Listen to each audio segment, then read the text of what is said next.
আসসালামু আলাইকুম ওয়া রাহমাতুল্লাহি ওয়া বারাকাতুহু। প্রিয় সম্মানিত ভিউয়ার্স, কাছে কিংবা দূরে, দেশ ও প্রবাস, আশা করি যে যেখানে আছেন ভালো আছেন এবং সুস্থ আছেন।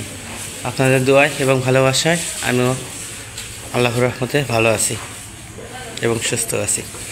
এই যে আবার খড় কাটার মেশিন, আমার রহমতে একটু একটু করে এখন কাটা যাচ্ছে। খড় কাটা যায়, খড় ঘাস আর ঘাস দেখেন যে এরকম সাইজ আসতেছে।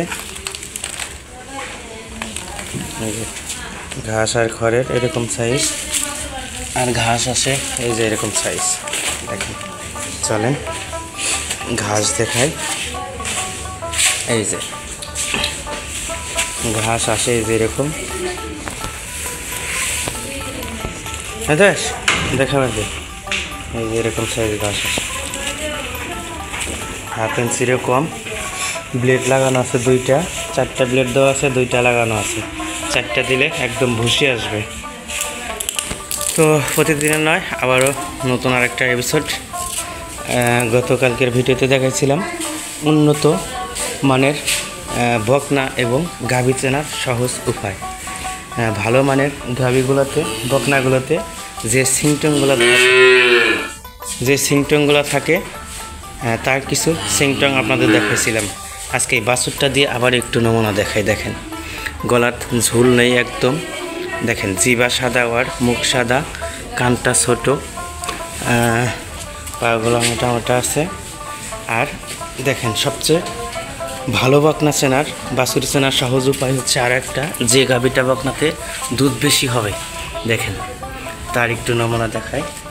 এই যে ওর তলাগোনা দেখছেন, এই যে বাট, চারটা বাট দেখেন একদম কত দূরত্ব দেখি। হ্যাঁ দেখেন দেখেন, আর বোটগুলা কিন্তু অনেক দূরত্ব পাশাল।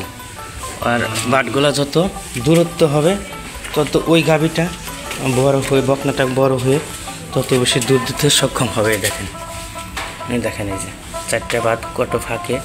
আর এই জল্লা বকনা দেখেন তলার সাইজ দেখেন, দেখেন কি পরিমাণ লুজ হয় দেখছেন। আর দেখেন এই যে বোটগুলা কত দূরত্ব, তার মানে বোঝা যাচ্ছে ও বড় হয়ে একটা ভালো মানের গাভী হতে, দুধের গাভী হতে সক্ষম হবে। দেখেন পায়ের খুঁড়াগুলো সাদা, জিভগুলো সাদা, থোতাগুলো সাদা, কানগুলো ছোট ছোট, গলার নিচে ঝুর থাকবে না, আর লেজটা থাকবে ছোট, একদম ছোট, আটের উপরে। এই জাল্লা বকনার দেখেন কামানের হাড় দুটা কত বড় এবং কত প্রশস্ত, দূরত্ব। আচ্ছা যাই হোক, আজকের ভিডিও অন্য কিছু নিয়ে। তো আপনারা একটু কমেন্ট করে আমাকে জানাবেন এই গরুগুলোকে এখন পরিবর্তন হচ্ছে কি না। আমি সবসময় দেখি তো, তাই আমার চোখের সামনে খুব একটা বাজে না। এটা 7.5 মাস পড়ছে, 7 মাস পরে কয়েক দিন হয়েছে, আর 10 দিন হয়েছে কনসিভ আছে। আর এইটা আমার পালের বকনা আগের, এটা পরিবর্তন হয়েছে কিনা একটু জানাবেন কমেন্ট করে। সকালে প্রথমে উঠে ঘরটা আগে পরিষ্কার করছি, তারপর আজকে মেশিনে খড় কাটি নাই, খড়টা আজকে হাতে কেটে দিছি, আর মেশিনে কাটা ঘাস দিছি। আর এখনও দুধ দহন হয় নাই, এটা খাওয়া শেষের দিকে যাচ্ছে, একটু পরে দুধ দেওয়াবো। দুধ দেওয়ার সময় হয় নাই, 8টার দিকে দুধ দহন করবো। এবার যে বললা তাহলে ওইটা কী বাছুর? ওইটা বহন বাছুর। আর এটা গাই বাছুর, গাই। আর ওইটা কি? সামনে এসো, সামনে এসো, সামনে যাও, দেখাছেন? হ্যাঁ মধ্যের ডো, হ্যাঁ হ্যাঁ বড় ডো, বড় ডো কি? হ্যাঁ। আর ওই মোড়ার ওই ডো, হ্যাঁ একবারে ওই মোড়া ছোট ডো।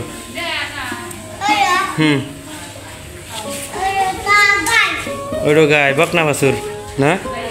তাহলে তুমি গরু চেনো না? সার গরু চেনো? তাহলে এখানে কি সার গরু আছে? 4টার মধ্যে সার গরু এত বড় সার তাহলে এখানে সার গরু নাই কে ব্যক্তি গায়ে না গায়ে আর বকনা বহন গরু বুঝিত বুঝিত তোমার নামটা জানি কি নামটা জানি কি হোসেন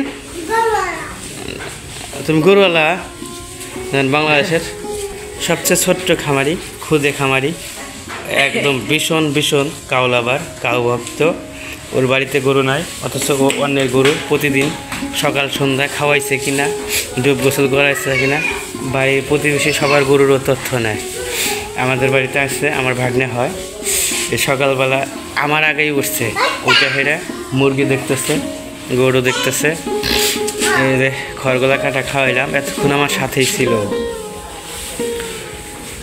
দেখেন এই যে এক শাড়ি একবারে ভিতরে বইটা মাখাইয়া দিছি এক শাড়িতেই ওদের খাওয়া শেষ হয়ে যাবে এই একটা সুবিধা গাভী পালনের জন্য এই শাড়িতে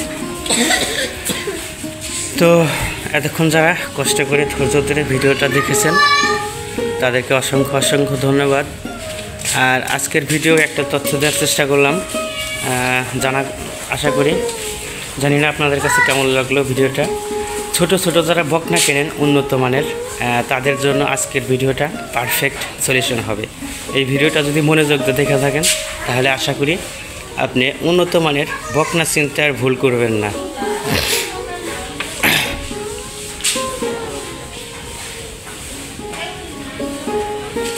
তো ভালো থাকবেন সবাই সুস্থ থাকবেন দেখা হচ্ছে আবারও নতুন কোনো এপিসোডে ততক্ষণে সবাই ভালো থাকবেন আসসালামু আলাইকুম ওয়া রাহমাতুল্লাহি ওয়া বারাকাতুহু ফি আমানিল্লাহ